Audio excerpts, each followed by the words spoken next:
في خبر عاجل ومحزن: وفاة الأستاذ فاضل الجلولي إثر ارتدام النار في جسده.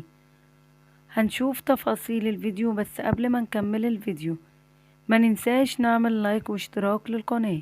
الأستاذ فاضل الجلولي مدرس تونسي عمره 50 سنة، وهو أستاذ في مادة التربية الإسلامية بولاية المهدية. حدثت مشاجرة بينه وبين الطلبة، وقاموا بتصويره ونزلوا الفيديو على السوشيال ميديا. ومش بس كده، تنمروا عليه، وده خلاه يعاني من التنمر والسخرية. الأستاذ الفاضل الله يرحمه اكتئب وحس بظلم، فقرر أن ينهي حياته بالنار يوم الخميس 28 نوفمبر. وتوفى الفقيد متأثرا بجروح البالغة التي أصيب بها بعد أن أقدم على إضرام النار في جسده في منزله. والحادثة المأساوية وقعت يوم الأربعاء 27 نوفمبر، حيث نقل الأستاذ على وجه السرعة إلى مستشفى الجروح والإصابات البالغة ببن عروس، إلا أنه فارق الحياة هذا اليوم.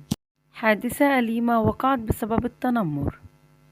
قد تقول لشخص كلمة طيبة فتغير مجرى حياته، أو قد تقول كلمة خبيثة فتهدم طاقته.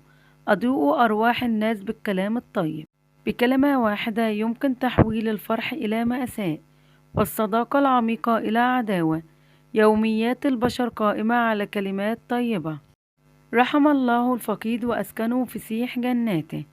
نسألكم في التعليقات الدعاء له بالرحمة والمغفرة.